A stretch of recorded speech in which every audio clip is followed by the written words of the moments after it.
Welcome to the Open Door. Jim Hannick here with fellow panelists Mario Ramos-Reyes and Christopher Zender. Today we'll pick up with a 2,500-year-old conversation, except it's a 25-year young conversation as we join it. Its participants want to better understand that which is. Are material things the whole of reality? And if so, can we get past how they appear to us? Or are there minds as well as matter? And what the dickens are we to make of ourselves? At the end of the day, and sometimes at its beginning, our politics, art, and ethics converge in what we take reality to be. Our special guest is Stephen Alexander Beach, the author of The Drama of Metaphysics, an exploration into the psychological power of worldviews, from En route Books and Media just this year. As always, we begin in prayer. Come, O Holy Spirit, fill the hearts of your faithful, and enkindle in them the fire of your love. Send forth your Spirit, and they shall be created, and you shall renew the face of the earth. O God, who has taught the hearts of the faithful by the light of the Holy Spirit, grant that by the gift of the same Spirit, we may be always truly wise and ever rejoice in his consolation. Through Christ our Lord. Amen. Stephen, if we may, could you begin by telling us a bit about yourself and your background? Absolutely, Jim. Thank you for having me here this morning. So I'm from Charleston, South Carolina. This is where I was born and have grown up. And I live here now with my wife, Juliana, and I work at the local Catholic high school teaching theology and philosophy. On the side, I also run a philosophy blog called The Great Perennial Questions. Yeah, I was formed in my early 20s as a seminarian. I spent 4 years in seminary, and that's where I really encountered philosophy for the first time and kind of fell in love with it, honestly. So I went through Seton Hall University. I went to St. Thomas University in Houston, and then most recently just graduated from Holy Apostles College and Seminary. So philosophy and theology, it's just my passion. I love working with young people and just reading, blogging, learning, all that type of stuff. Well, I'm just going to butt in for 1 minute. You know John Hittinger? So I heard the name, but I wasn't able to take a class with him. Oh, well, you lucky rascal. You managed to dodge the bullet. That's wonderful. Wonderful. Jeez. Oh, all right. Mario, you want to take us a little bit ahead? Well, I was struck by the title of your book. Unfortunately, I haven't read yet, even though probably Sebastian is going to require me to read. So the word drama, you use the word drama of metaphysics. I never heard about this word you combine with metaphysics. Why do you think metaphysics is a drama? It's a dramatic effort or task. Yeah, at first you might think of metaphysics as like just very dry, very academic, abstract. But in all honesty, I would say it is dramatic, and history has been a reflection of how we think about metaphysics. So it's like the foundation of a house. Whatever that foundation you lay, that's going to affect every other floor and aspect of that house. If it's a weak foundation, it could collapse. If it's a strong foundation, it might stand firm. Another way to think about it is a common metaphor people use of a stream. So if culture is downstream from politics, metaphysics I would put at the head of the stream. Everything kind of flows from that down into politics, down into culture, down into everyday life. So even if people don't realize it, I think it is kind of dramatic when you look at how these ideas have oscillated from century to century and how that affects the way people live. So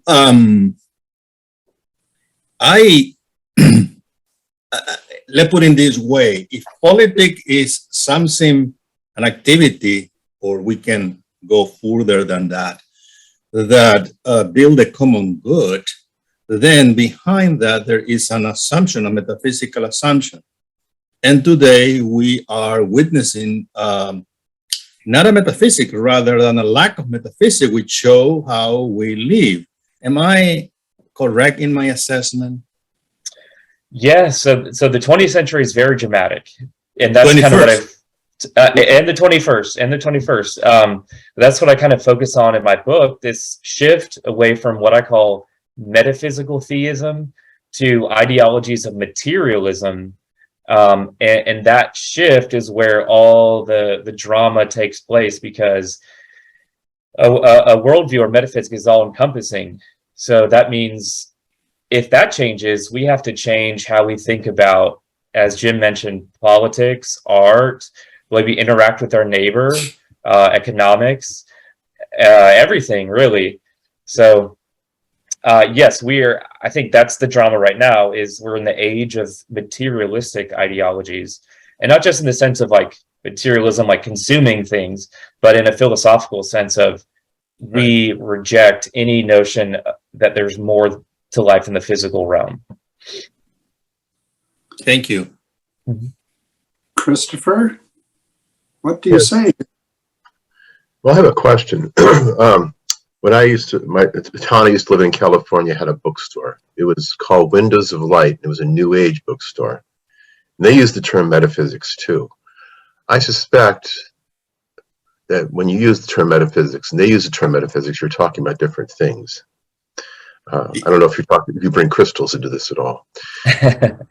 But so I'm curious, what is metaphysics? Because I think a lot of people, we use the term, we think we all understand what we're talking about, but other people don't understand what they're talking about, nor do they understand the parameters of the word. What is it, and what does it include?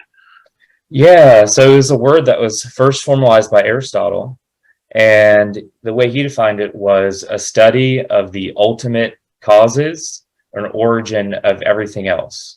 So when we're talking about metaphysics, we're talking about ultimate realities, that from which everything else flows or is generated. And so in a philosophical sense, it definitely has a more rigorous meaning, in that it's trying to study what's the origin of the universe, what's the origin of being, why does something exist and not nothing. In the New Age sense, I think it kind of gets more into the like occult, like sort of fringe theories about, still on the same topic, where everything came from, but less in like a rational or rigorous sense, more in like I don't know what the right word is, like it's a occult or speculative or fringe sense, if that helps. So metaphysics deals with the origin of things, also the identity of things. Okay, what is the core of something's identity? What it is? Is it its physical parts, or is it the sort of the essence that we perceive with our mind? And then also, finally, with our ultimate purpose, right? Where are we going? What are we doing here? How should I be living my life? So a simple way to think about it is just, the deepest questions about our origin, our identity, and our purpose. So if there's a metaphysics, there must be a physics. Yes. And what is the relationship between metaphysics and physics? And you seem to be bringing in ethics in here too. So how does that all fit in? Sure. Yeah. So physics is sort of the beginning of philosophical investigation, in that it's the study of nature, right? We begin from our human perspective of looking at the world and trying to understand like things that we deal with, like why is everything changing, but at the same time things also stay the same, like Heraclitus's river. The river's always moving, it's always changed, it's always different, but we talk about it as the same thing. Nature is full of this dichotomy of changing, but also retaining its identity. And so the first kind of physical question is, what is nature made up of? And of course, you have the pre-Socratics talking about things being made up of water or fire or earth or the combination of these elements. So physics is kind of the beginning. And then once you probe more into that, it kind of naturally leads you to metaphysics. Okay, if everything is made of water or earth or this, okay, can we take that a step further? What is the origin of that? And what is the origin of that? And what is the origin of that? Until you reach an ultimate cause. And that's when you're talking about being as such with metaphysics. So they're really connected. It's just kind of like maybe the difference between starting out, trying to understand the world, and then ultimately reaching a conclusion as best you can. And then the connection with ethics is, well, you can't, I don't think, really separate the human person and our sort of existential experience of living from these other metaphysical questions. So sometimes when we study it, we tend to segregate them. But one of the people I focus on my book, Jose Ortega y Gasset, is a 20th century Spanish existentialist philosopher. He makes the point very clear that as a human being, we can't really even act without a metaphysic, right? Because life is so complex. If there's too much of the unknown, too much complexity, we're sort of frozen. We don't know where to go, what to do.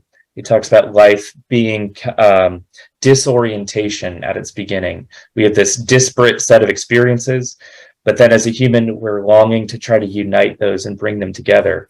And so once we do that with metaphysics, then like the ethics part becomes very clear. So basically with physics, we start out as Aristotle said, we start with sense knowledge, right? We go from sense knowledge to understand our sense, what our sense knowledge presents us. At a certain point, we have to reach a point where we're going beyond what we can actually sense and what we can understand immediately by what we sense. Right. And that becomes metaphysics. So is there can we even speak? Because everybody makes some assumption after the physics level. I think everybody engages in the physics level to some degree. But we always come to the end of that, and we always make some assumption beyond the physics level.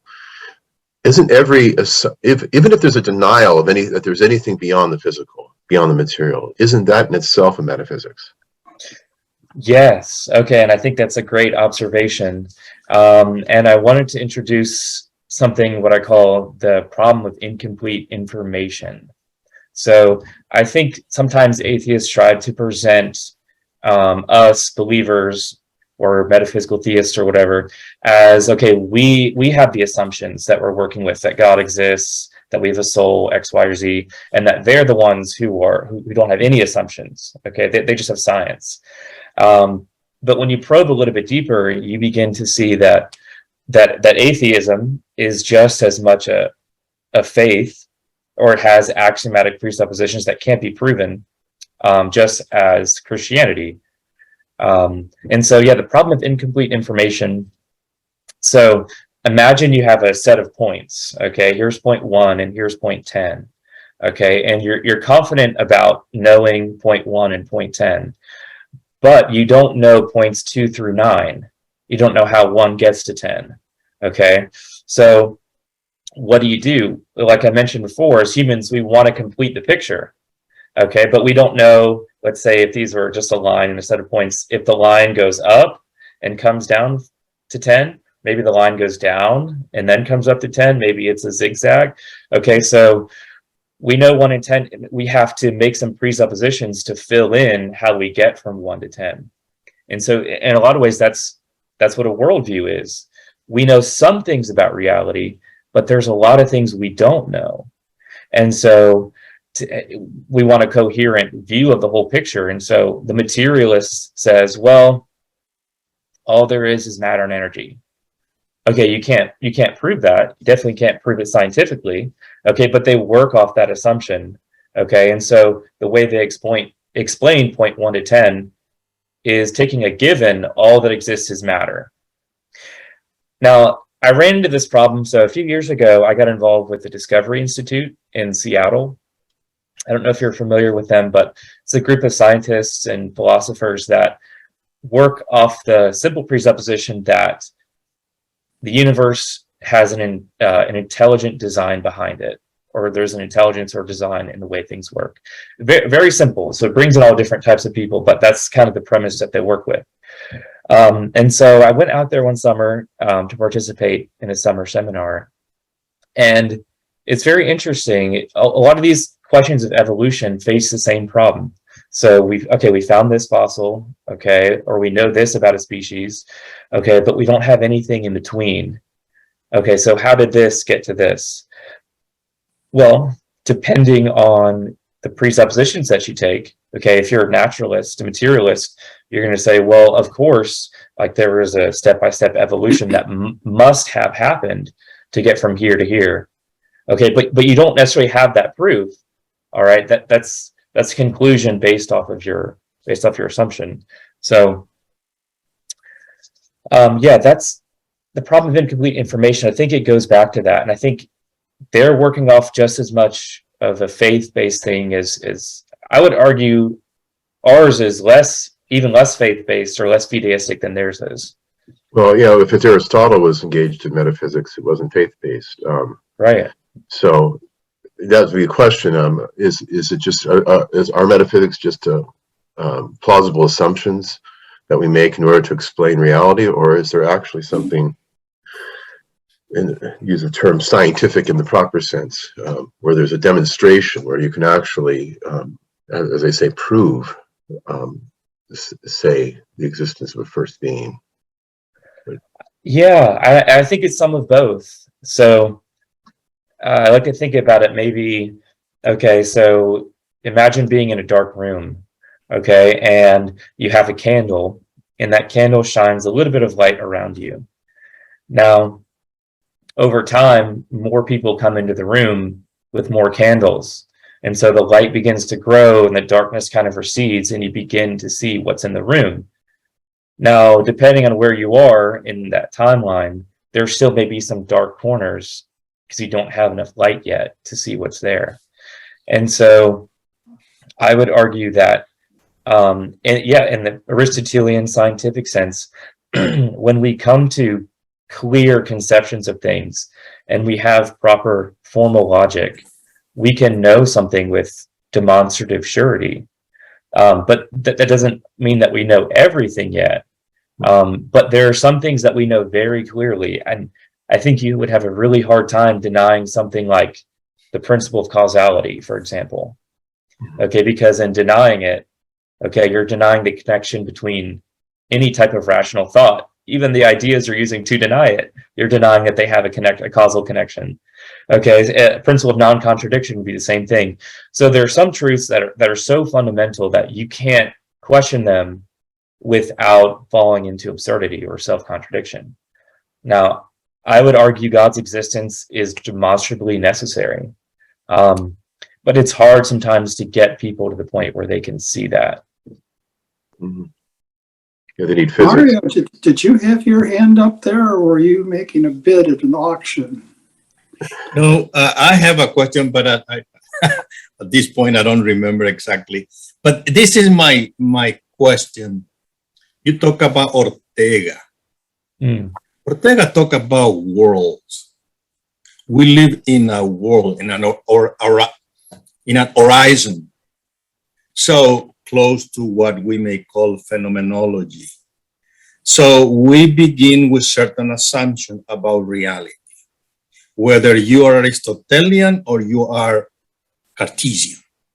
Both begin from somewhere, and both end in concluding something. Now, if that is the case, then between worlds, there is not a chance that we can even communicate. Because not only our conclusion differ, but also our assumption differ. And then you get into a world of fragmentation. Now, how can we show this? Look around. If that is the case, I don't know if it is. I'm just trying to describe as exactly as it was. I mean, Ortega taught. Then, if that is the case, worldview somehow represent the synthesis of those assumptions and conclusions. Now, my question is, how then I'm going to engage in a dialogue with someone who not even recognize the principle from which I begin to argue about? And so are then our world incommensurable? And if that is the case, philosophy is worthless. No, I mean, that's a great observation. And I think probably all of us, when you do apologetics, run into this. I teach, one of my classes I teach at the high schoolers to 11th grade is Catholic morality. And for several years, I would go through these different topics, church teaching on euthanasia, abortion, death penalty, IVF. And it seemed like some people, it didn't matter what I said, would come away with totally different conclusions than I was arguing for in class or that the church taught. And I began to wonder, why is this? One person understands it, the other person completely misinterprets it. And then I began to realize, okay, they're taking what I'm saying and they're running it through their set of presuppositions, and this is the conclusion that they're generating. And so it's a big problem. It's a big problem. And it's like that, the iceberg analogy, okay? We're arguing oftentimes what we see above the surface, and we can't make any progress, okay? Where we really need to be arguing is we need to go deep down as far as we can go and argue about these first principles or first assumptions of philosophy. And only when we do that and we come to some type of agreement are we going to agree about the more specific situations. So an example could be abortion.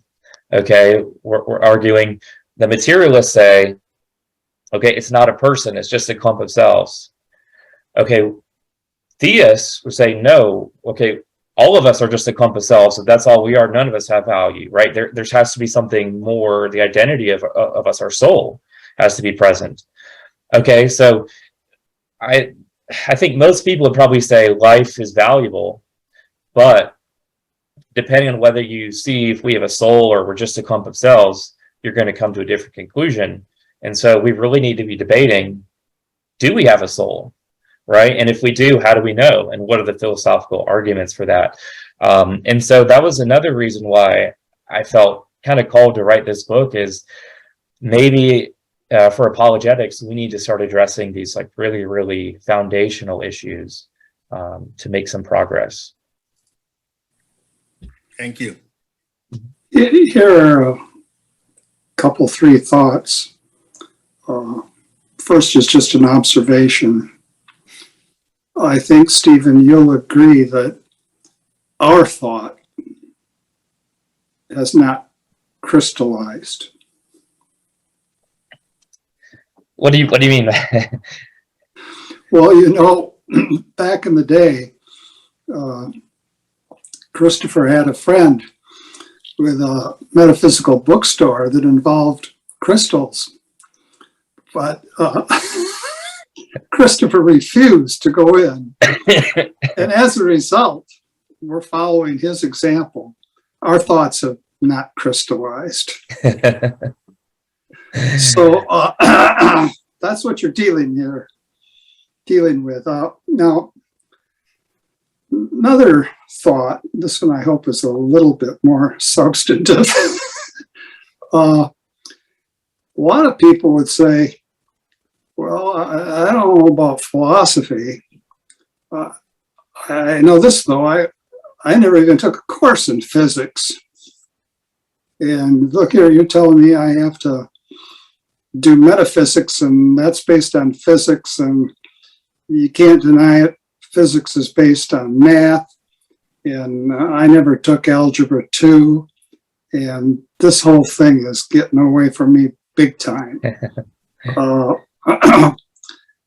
So somebody might say, I don't know, we hang around with a strange group of people on this program.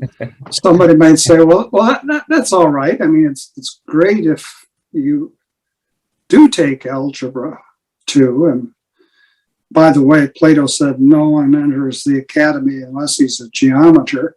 But we're not going to be rigorists like that. Tell you what, you might just have, if you read the right poems and maybe go to the right plays and have some crises in your life, you might just have an intuition of being. And that's as good as physics.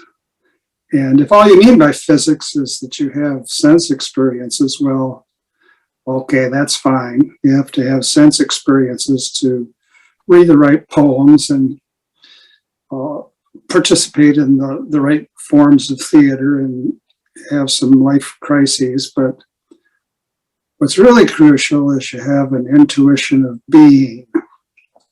And hang out with us. We'll try to prompt you to have an intuition of being. After all, our own thinking is not yet crystallized. And you're talking about the drama of metaphysics. There's a runaway bestseller in certain circles called Metaphysical Animals. And the metaphysical animals turn out to be philosophers, all women. One is Elizabeth Anscombe, and another is Philippa Foot, and another is Iris Murdoch, and another is Mary Midgley. And they were all deeply involved in a revolt against language, truth, and logic.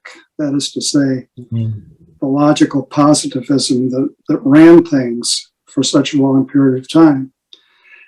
And what they all want to argue is that we're metaphysical animals. We just are. And nonetheless, and this takes us back to what we might call apologetics, Mary Midgley, even though Murdoch and Anscombe were theists, and Philippa Foot was open to that, considered it, Mary Midgley said she could never find any reason to believe in God. The question really didn't come up for her, although she knew that the logical positivists had to be wrong, and that she freely acknowledged that she was a metaphysical animal, but God just didn't knock on her door, I guess. Any thoughts? Sure. Maybe first I could start with a quote from Aristotle. If you philosophize, then you philosophize. If you don't philosophize, then you philosophize. Therefore, you philosophize. So the basic thing is, even if you maybe don't feel that the pressing draw of some of these questions, or you're not formally a philosopher, haven't studied the physics or the metaphysics, you're still a human. And so by being human, you can't help but be drawn towards these questions and having some type of answer to them. Maybe it's not really a thought out answer. Maybe it's an answer based on practical wisdom or practical experience of how do I deal with people? How do I get through life? How do I find meaning in my life? But nevertheless, everybody has some type of answer. And this is where I think Ortega's work is so beautiful, because he really emphasizes the person behind the philosopher or the scientist or whoever. It's the human condition. We don't like just random experiences because, right, it's disorienting. We don't know who we are, where we've come from, where we're going. And so everybody, I would argue, has put together at least some type of framework to live their life in, even if, like that last lady that you mentioned, doesn't feel that draw towards the question of God. In some lesser sense, she's put together a framework for herself. She has certain rules that she lives by, certain goals that she has. And then I think you mentioned tragedy. I think that's a great point. Sometimes it takes tragedy or an extreme experience or a death or a sickness or whatever to kind of shock people, like an existential shock, waking them up to that, like, hey, maybe I should think about this because I'm going to die, right? Even if I have a good life, even if I'm pretty happy here, my loved one, my spouse is going to die. I'm going to die. And so I don't know. I would still argue everybody's faced with that question, whether they want to admit to it or not, that you have to face it. So we need to challenge those people. Yeah, I would think so. Push them a Especially little if they're bit, in high right? school junior class, we need to challenge those people. Yeah, absolutely, absolutely. But death is like, we can ignore death. Okay, we can just say, well, it's just unknown what happens after death. But in a way, I think that's kind of a cop out. We can know things. We know the universe is intelligible. That's why science works. That's why we learn things. That's why we progress. So I usually don't like that answer when people say, well, it's just unknowable. Well, I don't know. I think we can know some things. Principle of non-contradiction seems pretty knowable, right? So let's see what we can know, instead of just kind of pushing the question to the side. Mario, back to you. I want to ask something about worldviews, and let me begin with something is happening now, politically speaking. You know, the rise of libertarianism is huge in Latin America now. The influence is everywhere. So libertarians are the star. Now, there is an Argentinian who has a lot of influence in the media and also in digital media, who have claimed that market has to be everywhere. And so he's proposing anarcho-capitalism, anarchism and capitalism. And so he said, well, he's fine with selling body parts in case of you need a transplant. So no more donation, rather than let the market work because the market is more efficient. Okay. But at the same time, he is pro-life. He's citing here and there biblical verses. And so it seems that his view is a blend of the Judeo-Christian tradition, and at the same time is proposing something which seems to me is quite naturalist. So somehow he is proposing two worldviews which in itself seem to be incompatible, but who cares? And so people defend coming from the Judeo-Christian tradition, and then the libertarian on the other side. And so it's a mess. And when you get into the debate and say, hey, hold on, let's see what counts as a human person, and so on and so forth. It seems that this language is completely foreign to them. Now, how then we go about and define what a worldview is, and how compatible are those worldviews if there are examples of them? Yeah, that's an interesting example. And I might take it to the chapter I wrote on nihilism in the book, and to Nietzsche's work Beyond Good and Evil, because what I think that's really revolutionary about Nietzsche is the idea that truth is simply a value.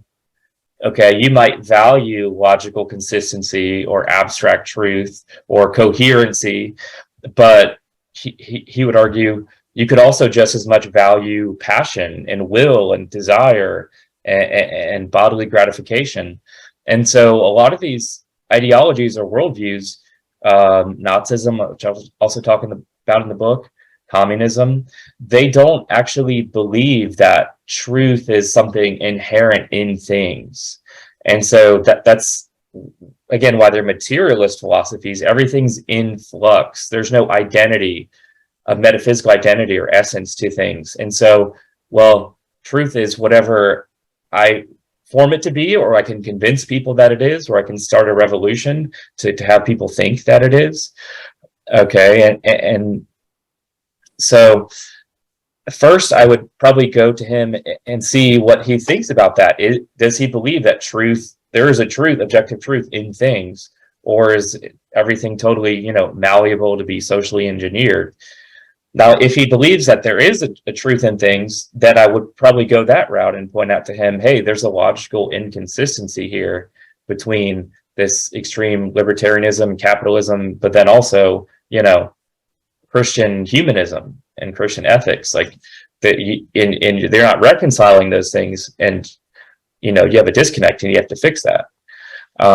Now, a lot of the movements I think we're seeing today with the resurgence of Marxism, logical incoherency doesn't matter, again, because they don't even value truth as something in things.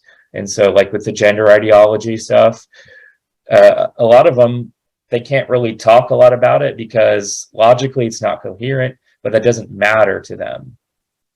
I was also reading this book about Pope Pius XII and the Nazis recently, and it was talking about in Nazism, they kind of followed the path of Nietzsche, rejecting reason and believe that they should follow the intuition from their Aryan blood.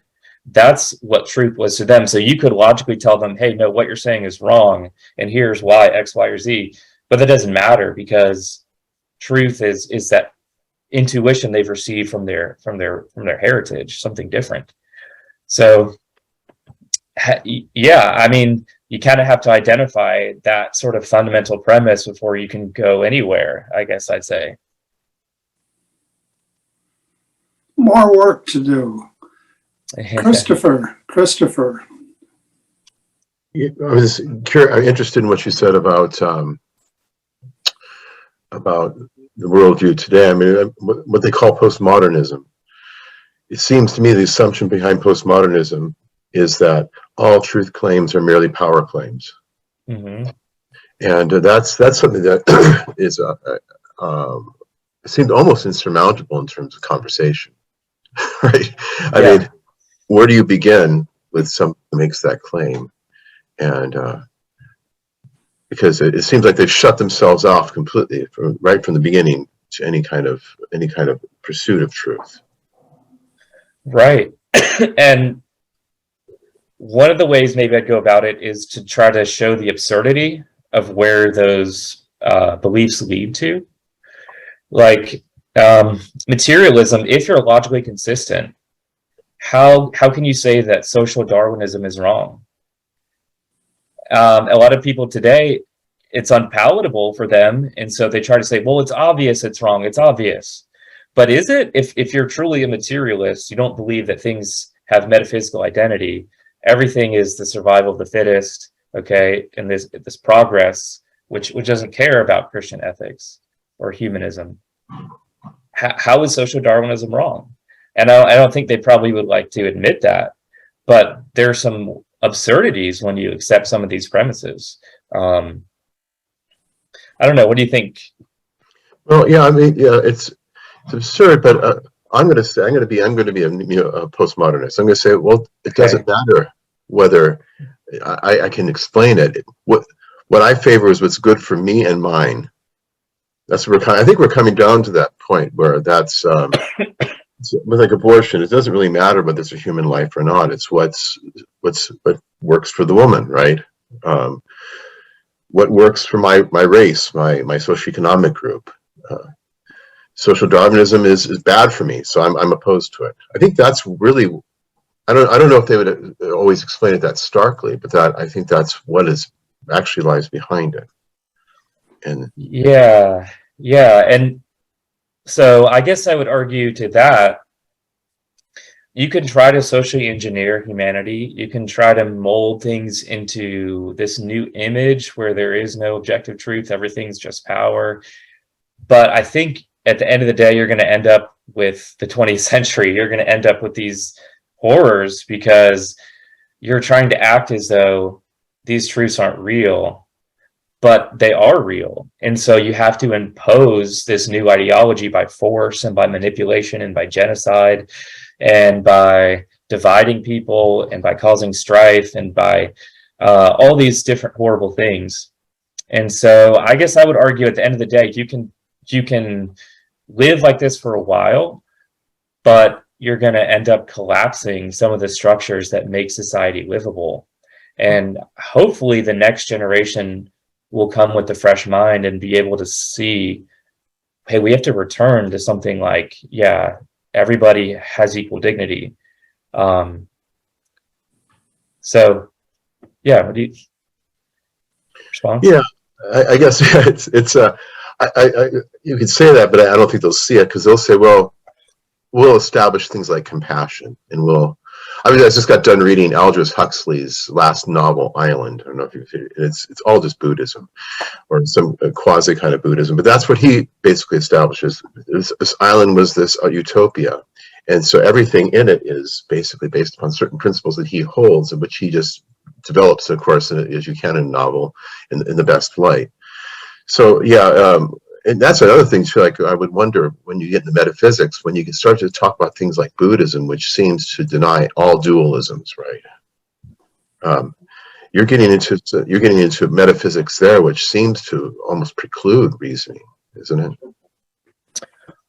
Yeah, I'm not super knowledgeable about Buddhism, but my understanding is that they want to flee from any type of existence into kind of like a nothingness. Mm-hmm. So, I mean, that would make sense to me that they would also kind of be anti-reason as well.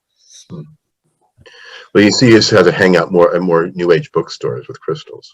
Not sure you're going to get real Buddhism there, but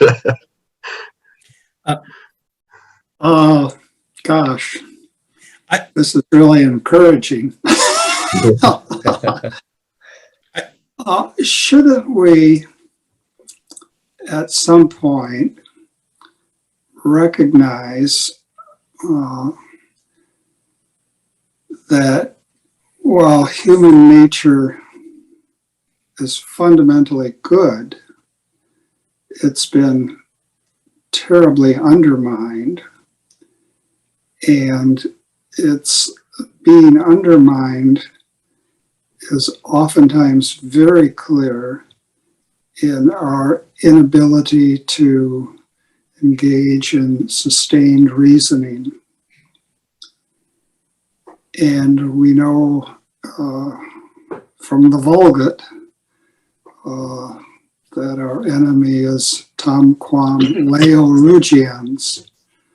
Pope Francis oftentimes refers to the accuser, to Satan, and it would seem to be the case that in our struggles in the public sector, in our intellectual life, that there is this decided undertow, and we shouldn't be overly surprised by it. We should be alert to it, and we should be alert to it insofar as it affects us, not just the people that we're engaged in dispute with. And again, Francis says, could be said of philosophy just as well as theology, that we need to do it on our knees, on our knees. And I think that at an intellectual level, someone like, say, Alvin Plantinga is much more compelling than someone like Daniel Dennett. And, well, in the book of Daniel, what we want to do is master the traditions and the insights and the things that are good in whatever our cultural context is, even if it's the cultural context of Babylon. We want to master what there is to master, but at the same time, there's nothing wrong with our recognizing that we move forward with a certain fear and trembling. And not everything is going to come out neat, and not every insight can we formalize, which isn't to say that we shouldn't always try to love God with our whole heart, our whole soul, and our whole mind, And there's no surprise that we can't put this all together ourselves. That's why we have the infused virtues. They're infused for a reason. Very good reason that they're infused. Interestingly enough, going back to Mario and the libertarians in Latin America, I had an occasion to be in a debate a couple of days ago that was coordinated by the Libertarian Party in the United States, most particularly in California. And there's a new chair of the National Committee of the Libertarian Party named Angela McArdle. Now, here's something interesting. I like interesting factoids. Where did Angela McArdle do her undergraduate work? At Biola University. Now, Christopher knows, I think, about Biola. Biola is short for Bible College of Los Angeles. Bible College of Los Angeles. So in terms of mixed pedigrees, here's someone who's the new chair of the Libertarian Party and a graduate of Biola University. And I asked her how she liked it, and she said she liked it very much. She liked it very much. She didn't say anything particularly outrageous, but she did emphasize that as the party of principle, that's how libertarians refer to themselves, as the party of principle. The liberty of the individual is always paramount, always paramount. And so in a debate of that sort, you can kind of bounce around from the need for water rationing in Southern California. We desperately need it, although in April, our use of water actually went up by 17%. Tell everybody there's a drought. Well, they're going to hog as much water as they can. So you might be bouncing around from the fundamentals of human anthropology to what would be in keeping with liberty and living in a drought. And you really got to move around a lot. So I think, Stephen, writing the kind of book you have written helps us to move around a lot. Yeah, I tried to well, first to help myself understand the 20th century and where we are now in the 21st century. But I also find, like Aristotle said, when you get to those first causes and ultimate principles, okay, you're getting towards wisdom. You're able to explain everything else that's lesser than them. And so that's kind of what I found the idea of worldview was. It's like, let me try to go as deep as possible in explaining why things happened in the 20th century. And this is kind of where I ended up with this, exploring this idea. What Mario, you're poised. I have a, I don't know if a comment, a rant, or, but it seems, You're teasing seems us now to- with a rant. Go for it, dude. it seems to me that everything begins with the senses. Whether you deny reality or you affirm, but ultimately it begins with the senses. Now, how many people realize that? When you look you look at the beginning of anyone's view of the world, there is always a way of educating that person. In other words, you can find people today who are agnostic, and then you look back and see how that person was educated. And in many ways, that explains much of his or her worldview. Yeah. So it seems deep down, we need to get to what type of education really is the one who shape this way of contemplating reality, so that we don't stop in the physical world, rather we move up to the metaphysical world. That, I think, and I don't want to insist on Ortega. Ortega said this clearly. I am, yo soy yo y mi circunstancia. I am who I am because my circumstances, and my circumstances either shape me or destroy me. Mm. In other words, it seems to me that at the beginning, there is something crucial with education. And education Yes. is liberal education in the classical sense. Yeah. The tribune, the quadribune. Now, without that, good luck. And you have there examples everywhere with the so-called, I don't know, non-confessional education or laïcité, all that around the world.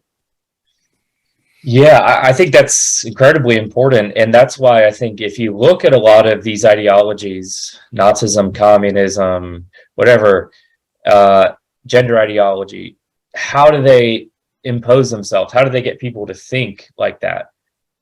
I would argue they realize that it's education, and they begin when these kids are young, I would say, indoctrinating them into these ideas about how to view the world.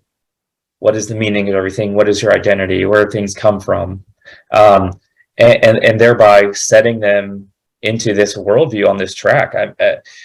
I think it absolutely goes back to education. And that's what's the difference between propaganda and education? Well, I think, like you said, true education gets you to look at the world with an open mind, thinking logically, thinking rationally, exploring different ideas. Okay, but trying to find that which conforms to what is true. Indoctrination, I would say, is trying to take one idea and force it on somebody so deeply that they can only look at the world through that one idea. Okay, for example, everything is a struggle between the rich and the poor. All right, if I tell you that from when you're little, you're going to grow up and you're going to be reading Charles Dickens through a communist worldview. You're going to be looking at this through a communist worldview. Or if I tell you everything is, men oppressing women, okay, you're going to look at everything through that lens. Okay, so ideology, and Ortega does say this, is when you have an incomplete worldview that's imposed on somebody rather than them coming to it as a truth that they want and they need. We want narratives. And when we all have that sense, we find something true, like it's exciting, we see its conformity with reality, and so we adopt it. But that's different than, like indoctrinating someone with propaganda from when they're, 3 years old. Christopher? Don't we all sort of do that with children in education? I mean, we don't just encourage free inquiry. We actually try to inculcate in them certain worldview, don't we? I mean, I'm not saying we're just like communists, but I mean, how does it differ? Why is what we do or have been doing traditionally good, and what the communist does is bad? That's a good point. Yeah, that's a good observation. All worldviews are based on some type of faith. Okay, so yeah, what's the difference between indoctrinating and authentically educating? And that's where I would go to, again, the idea of truth. Are we teaching them to engage with reality as it is? Or are we rewriting a history to tell them, wait, history is actually explained by this one thing? And then secondly, when it comes to claims like what religious faith do you believe in, I would argue, how does it match with what we know philosophically, right? If we know certain truths philosophically, does that faith correspond with them or elevate them, or are they at odds with one another? And so I would say if they're at odds with what we know more clearly, like these philosophical principles, then you're getting more towards the realm of having to indoctrinate rather than teach. I don't know. Does that make sense somewhat? Yeah. It's the difficulty, of course, is with the Catholic faith. For instance, St. Thomas says that we're more certain of truths of revelation than we are of the truths of nature. And sometimes what we think are conclusions drawn from reason are not really conclusions drawn from reason, and they might contradict what the faith says, but the faith is actually right. So as Catholics, we do at a certain point will say, I might think this, but the church teaches otherwise, and therefore I submit my will and my intellect to the church. Sure.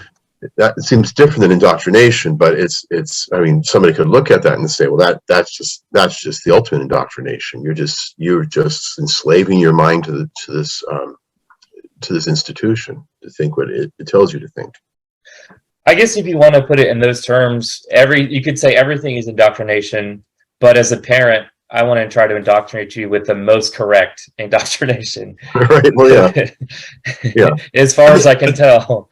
Yeah, I mean, I agree with you. I think, like, I write history, and as a Catholic, I write history. I have certain ways of looking at I have what they might call biases. I recognize that, but I strive to work against what those biases are. I try to tell the story as it actually happened and challenge myself by reading things which are challenging to what I think might be the case. Right. And often coming up with accounts which are not necessarily complementary, say, to the course of the Catholic faith history. I think that's one way, one way of doing it. Not holding myself as an example necessarily of this, but I think another way of doing it is, as a lot of Catholic history has been written, is simply to say, well, I want the Catholic Church to look. One fellow told me this. He says, the other side is so insistent on making us look bad. I'm going to be insistent on making us look good. And I think that's just perverse. Right. Yeah. Geography. Yeah. So that, I mean, I think the Catholic faith actually does encourage us to look at even the faith critically. I mean, we don't question certain things, obviously, but we're not bound by. There are certain truths we have to uphold, but there's a whole lot of good deal of liberty in terms of how to study and how to approach these things. Yeah, and I think for most Catholic moral teaching, at least, you could make a natural law argument. Now, maybe somebody might argue, well, even though it's a reasonable argument, you are only led to understand that because of Christian revelation. Mm-hmm. I can sympathize with that, but I still think, nevertheless, there's definitely a core of natural law moral truth which, transcends Christian thought or modern thought or different countries and cultures. So Yeah, I mean, I think that last point is good because it is certainly true that we come to certain moral teachings, and not that they can't be known by reason or be discovered by reason, but they're very difficult to know or be discovered by reason. Right. I mean, I think kind of a blanket example is abortion. I think you can argue that abortion is unnatural, but the strange thing is that most human societies, if not all human societies except the Christian, have always allowed some kind of infanticide and abortion. Right. Right. I think it's difficult. It's extremely difficult, maybe almost impossible for fallen mind and living in a world of uncertainty to see that some things like abortion are immoral.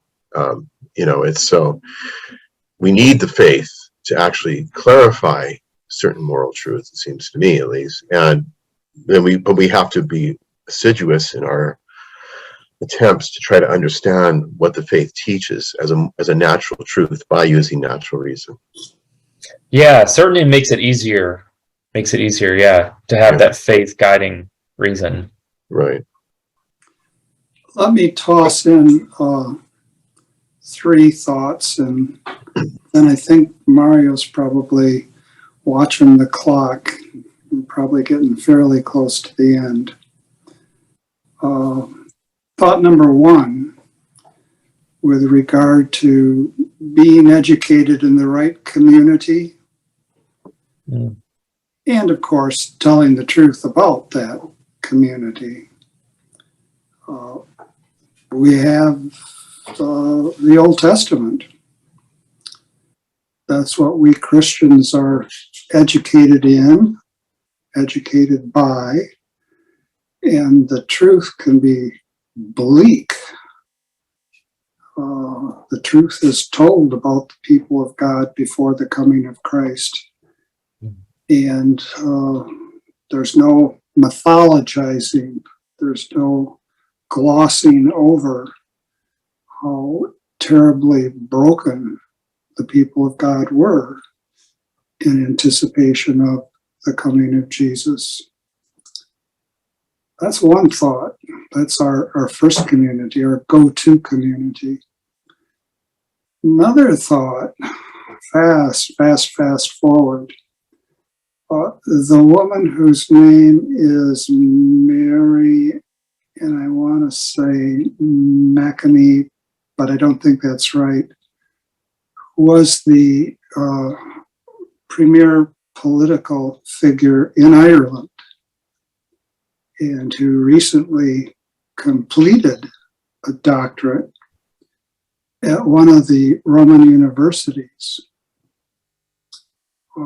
Wrote her dissertation on the injustice of baptizing the young, because that would bring any number of obligations upon them for the whole of their lives, to which they did not give knowing assent. So when we go fast forward, we go fast backward to the Anabaptists. It's really quite strange. And then we have, and this is the last little fragment of thought. Here I am walking down to the corner, and I go by a bus stop, and the bus stop always has an advertising board behind it. And it's usually of some new movie, and the movie is always recommended. And this particular movie, saw this maybe 2-3 days ago, is transcendent, gets under your skin. So it transcends the context in which you find yourself, and it gets under your skin. Talk about caught in a loop.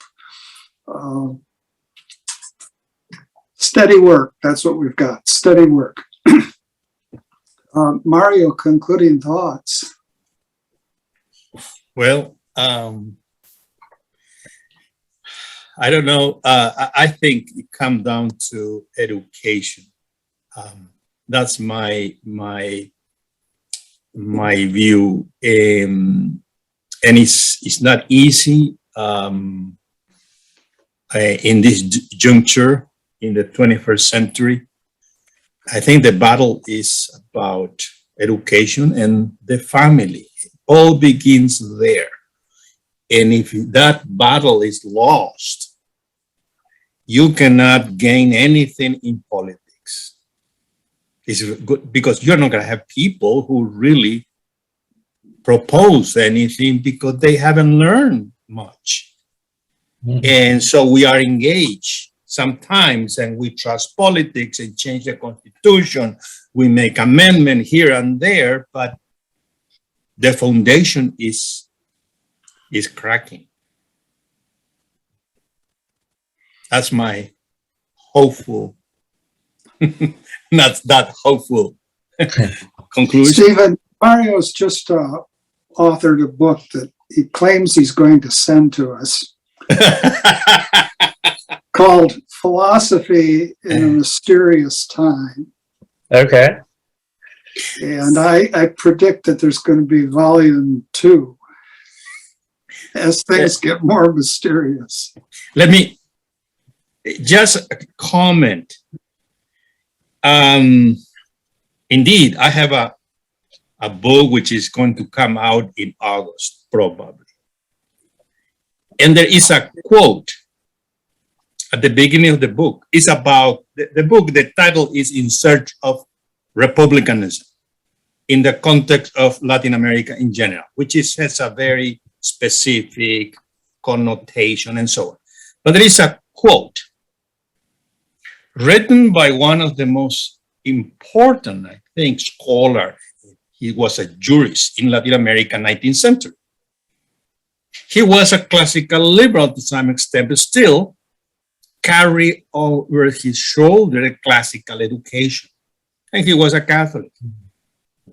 And he proposed human freedom, all that, but at the same time, he emphasized so strongly, not only on education and liberal education, but the family. And he said clearly, if we don't focus this, everything will fall apart. No constitution. By the way, he is the author of the Constitution of Argentina, the Constitution, which was copy, paste, and copy everywhere. Now, this idea today is criticized by those who happen to be his followers, libertarian, liberals, and so on. So they undermine their own roots. And I think that's coming from someone who is not a Thomist, tell everything about the political order. That's it. Thank you. Stephen, we always end with the gospel for today. And this is a short gospel from Matthew. Jesus said to his disciples, "Do not think that I have come to abolish the law or the prophets. I have not come to abolish, but to fulfill. Amen, I say to you, until heaven and earth pass away, not the smallest letter or the smallest part of a letter will pass from the law until all things have taken place. Therefore, whoever breaks one of the least of these commandments and teaches others to do so will be called least in the kingdom of heaven. But whoever obeys and teaches these commandments will be called greatest in the kingdom of heaven. Come, Lord Jesus, come." Thank you all so very much. Thank you so very for much. having me. It's been great to meet you guys. Wow. Me too. Just wait till our thoughts get crystallized. Keep working. Thank you. Yeah, I'd love to sit down and have coffee with you guys sometime. That would be a lot of fun. Okay. Take care. All right. Thank you. Bye-bye. Bye-bye.